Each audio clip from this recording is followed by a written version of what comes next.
The 38th United States Congress was a meeting of the legislative branch of the United States federal government, consisting of the United States Senate and the United States House of Representatives. It met in Washington, D.C. from March 4, 1863, to March 4, 1865, during the last 2 years of the first administration of U.S.President Abraham Lincoln. The apportionment of seats in the House of Representatives was based on the 8th Census of the United States in 1860.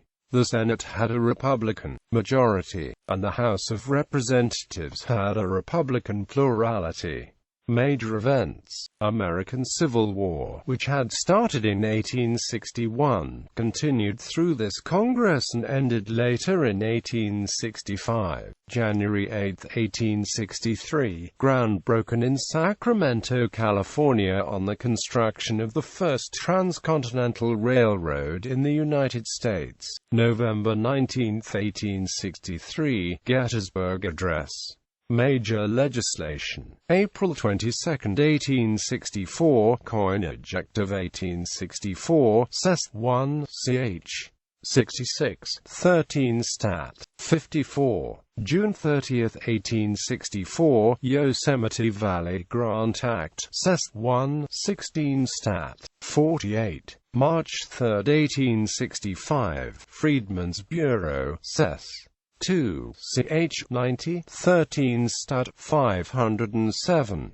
Constitutional Amendment. January 31, 1865, 13th Amendment passed Congress with a Senate vote of 31 Republican, 2 Democrat, 1 Unionist and amp. 4 unconditional Unionist votes so of yea, 5 Democrats and amp. 1 Unionist vote so of nay, with 3 Democrat, 2 Unionist and amp. 1 unconditional Unionist not voting. The House of Representatives passed on 84 Republican, 14 Democrat, 2 Independent Republican, 3 Unionist, 16 unconditional Unionist votes so of yea, 50 Democrat and amp. 2 Unionist votes so of nay, with 8 Democrat and amp. 4 Unionist not voting, and then sent to the states for ratification. 13 Stat. 567. Treaties ratified. February 9, 1865, Chippewa Indians. 13 Stat. 393. States and Territories. States admitted June 19, 1863, West Virginia admitted. 13 Stat. 731. October 31, 1864, Nevada admitted. 13 Stat.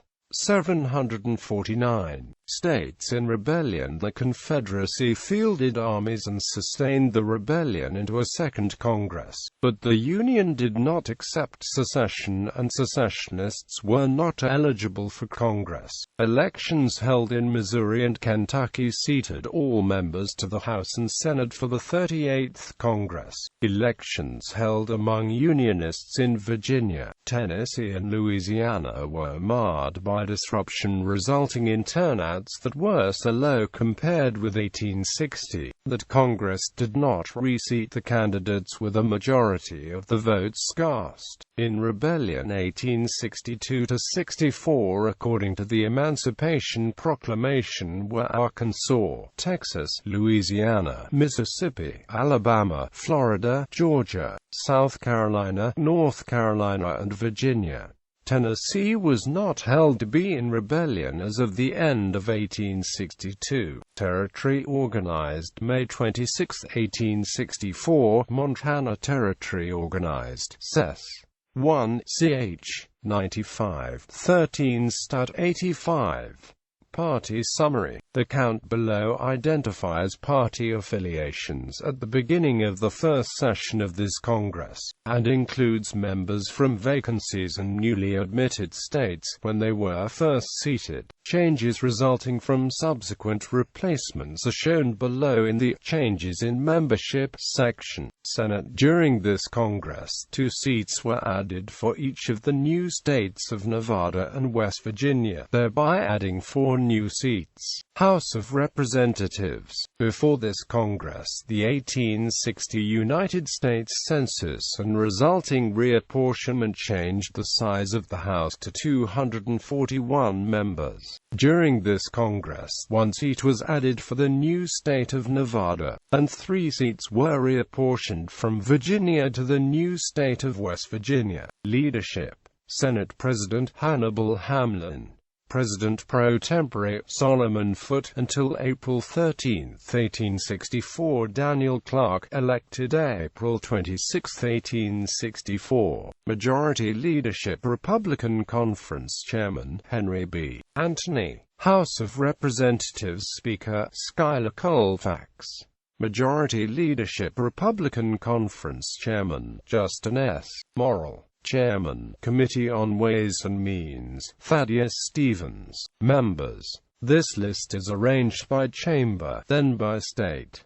Senators are listed in order of seniority, and representatives are listed by district. Senate senators were elected by the state legislatures every 2 years, with 1/3 beginning new 6-year terms with each Congress. Preceding the names in the list below are Senate class numbers, which indicate the cycle of their election. In this Congress, Class 1 meant the term began in this Congress, requiring re-election in 1868.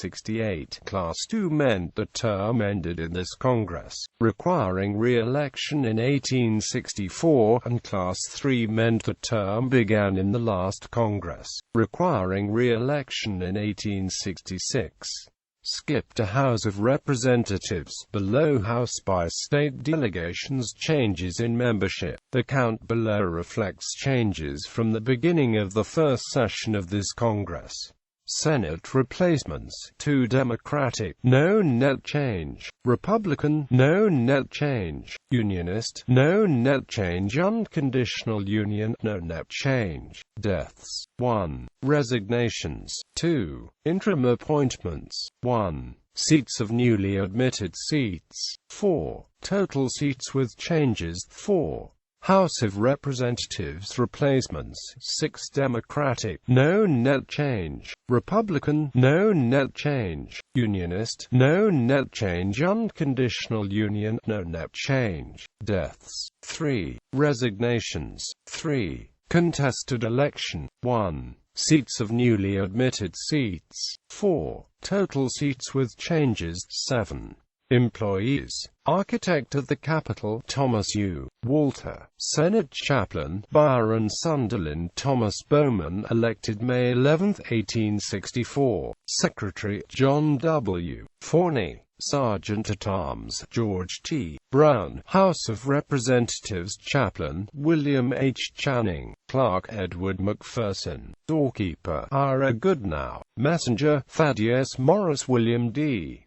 Todd. Postmaster, William S. King. Sergeant-at-Arms, Nehemiah G. Ordway.